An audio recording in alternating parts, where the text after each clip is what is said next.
Student dream में आप सभी का एक बार फिर से स्वागत है। तो आज की क्लास में हम पढ़ने वाले हैं आहड़ सभ्यता।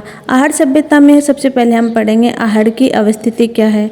तो आहड़ सभ्यता की अवस्थिति, तो आहड़ सभ्यता जो है ये राजस्थान के उदयपुर जिले में आयड़ या बेड़च नदी के तट पर स्थित है। और ये जो बेड़च नदी है ये बनास की सहायक नदी है। अब देखिए आहड़ का उत्खनन, आहड़ का उत्खनन किसने किया था? तो आहड़ का उत्खनन किया था 3 पुरातत्वविद थे। पहले थे पंडित अक्षय कीर्ति व्यास, इन्होंने 1953 ईस्वी में इसका उत्खनन कार्य प्रारंभ किया। इसके बाद रतन चंद्र अग्रवाल ने 1956 में इसका उत्खनन किया। रतन चंद्र अग्रवाल के बाद SD सांकलिया ने अंतिम रूप से इसका उत्खनन करवाया 1961-62 में।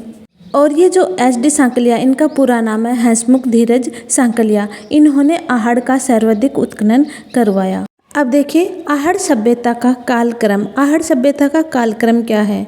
तो गोपीनाथ शर्मा के अनुसार आहड़ सभ्यता का कालक्रम 1900 ईसा पूर्व से 1200 ईसा पूर्व माना गया है। और ये आहड़ सभ्यता जो है ये 4000 वर्ष प्राचीन सभ्यता मानी गई है। अब देखिए आहड़ का प्राचीन नाम, आहड़ का प्राचीन नाम था ताम्रवती नगरी। तो देखिए आहड़ को ताम्रवती नगरी क्यों कहा गया? तो तांबा गलाने की भट्टियाँ और ताम्र उपकरण मिलने के कारण इसे ताम्रवती नगरी के नाम से जाना गया। अब देखिए आहड़ का स्थानीय नाम, तो आहड़ का स्थानीय नाम था धूलकोट। स्थानीय लोग इसे धूलकोट के नाम से जानते थे। अब देखिए प्राचीन नाम ताम्रवती नगरी, स्थानीय नाम धूलकोट।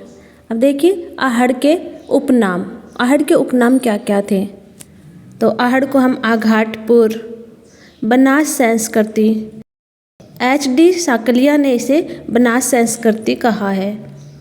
ग्रामीण सभ्यता, तो देखिए कालीबंगा सभ्यता जो थी नगरीय सभ्यता थी और आहड़ सभ्यता एक ग्रामीण सभ्यता है। ताम्रयुगीन सभ्यता, ताम्रयुगीन सभ्यताओं की जननी तो गणेश्वर और ताम्रयुगीन सभ्यता आहड़ को कहा जाता है। अब देखिए ये पितृसत्तात्मक सभ्यता भी इसे कहा जाता है और ये कालीबंगा जो थी उसे मातृसत्तात्मक सभ्यता कहा गया। ब्लैक एंड रेड वेयर सभ्यता कहा गया। तो देखिए काले और लाल रंग के मृद भांड मिलने के कारण इसे ब्लैक एंड रेड वेयर संस्कृति कहा जाता है। महासतिया, तो देखिए महासतिया नामक स्थान हमें आहड़ सभ्यता से मिला है, जहाँ पे मेवाड़ के महाराणाओं का अंतिम संस्कार किया जाता था। अमर सिंह और उसके बाद के सभी महाराणाओं का अंतिम संस्कार यहाँ पे किया जाता था। और ये महासतियों का टीला जो है ये बागोर सभ्यता को कहा जाता है। अन्य केंद्र, अब देखिए आहड़ के अन्य केंद्र कौन कौन से हैं? गिलूंड, पचमता, बालाथल, झाड़ोल, भगवानपुरा, ओझियाना और रोजड़ी, ये आहड़ के अन्य केंद्र हैं। इनमें से ये जो गिलूंड और पचमता हैं ये राजसमंद जिले में स्थित हैं और ये जो बालाथल, झाड़ोल और भगवानपुरा ये उदयपुर में स्थित हैं। ओझियाना बदनौर, ब्यावर में और रोजड़ी सौराष्ट्र गुजरात में स्थित हैं। ये सभी केंद्र जो हैं ये आहड़ सभ्यता के केंद्र हैं। अब देखिए उत्खनन से प्राप्त सामग्री, आहड़ सभ्यता के उत्खनन में हमें कौन कौन सी सामग्री प्राप्त हुई है? काले व लाल रंग के मृद भांड मिले हैं। तो देखिए आहड़ सभ्यता से हमें काले व लाल रंग के बड़े बड़े मृद भांड मिले हैं, जिन्हें स्थानीय भाषा में गोरे व कोट कहा जाता है। हिंदी में कृष्ण लोहित मृद भांड, अंग्रेजी में इन्हें ब्लैक एंड रेड वेयर के नाम से जाना जाता है। अब देखिए इन मृद भांडों का निर्माण जो है उल्टी छपाई विधि से किया जाता था। इनका उपयोग अनाज भरने में किया जाता था। अब देखिए विदेशी वस्तुएं, देखिए आहड़ सभ्यता से हमें विदेशी वस्तुएं क्या क्या मिली हैं, खासकर ईरान से। तो ईरान से हमें लेपिस लेजुली नामक वस्तु मिली है। ये लेपिस लेजुली जो है ये एक कीमती पत्थर था। इसके अलावा धूपदानियाँ मिली हैं। बिना हत्थे का जल पात्र हमें मिला है। तो इन वस्तुओं से हमें पता चलता है कि आहड़ सभ्यता के लोगों का ईरान के साथ कोई व्यापार रहा होगा। इनके अलावा हमें तांबा गलाने की भट्टियाँ आहड़ से प्राप्त हुई हैं। आटा पीसने की चक्की मिली है। आहड़ से हमें गेहूँ, चावल और ज्वार के साक्ष्य मिले हैं।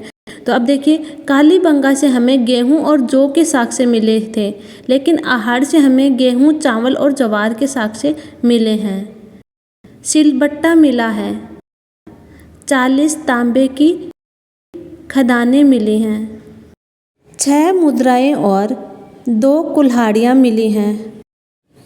एक घर में 6 चूल्हे मिले हैं। तो देखिए, एक साथ एक ही घर में हमें 6 चूल्हे मिले हैं, जिससे अनुमान लगाया जाता है कि आहड़ सभ्यता में या तो संयुक्त परिवार प्रथा होगी या फिर किसी सामूहिक भोज की व्यवस्था होगी। बेल की मूर्ति मिली है, जिसे बनासियन बुल कहा गया। तो देखिए, ये क्वेश्चन बनता है कि बनासियन बुल की मूर्ति हमें कहाँ से मिली, तो ये आहड़ से मिली। रंगाई छपाई के ठप्पे मिले हैं। इन सभी के अलावा हमें मृतकों को आभूषणों के साथ दफनाए जाने के साक्ष्य मिले हैं, जिससे अनुमान लगाया जाता है कि ये लोग पुनर्जन्म में विश्वास करते होंगे। तो ये क्वेश्चन भी हमें बार बार पूछा जाता है कि किस सभ्यता के लोग पुनर्जन्म में विश्वास रखते थे। तो ये आहड़ सभ्यता के लोग जो हैं पुनर्जन्म में विश्वास रखते थे। कच्ची ईंटों के मकान मिले हैं। एक यूनानी मुद्रा मिली है, जिस पे यूनानी देवता अपोलो यानी सूर्य का चित्र मिला है। यूनान में सूर्य को लोग अपोलो कहते हैं। 28 किस्म के मणके मिले हैं, जिससे हमें पता चलता है कि ये सभ्यता व्यापार प्रधान थी। आहड़ के 8 बार उजड़ने और 8 बार बसने के प्रमाण हमें मिले हैं। तो ये थी आहड़ सभ्यता। आपको आज की क्लास कैसी लगी? आहड़ सभ्यता से संबंधित सारे फैक्ट आपको कैसे लगे? अगर अच्छे लगे हो तो कमेंट करना, लाइक करना, शेयर करना और चैनल को सब्सक्राइब जरूर करना।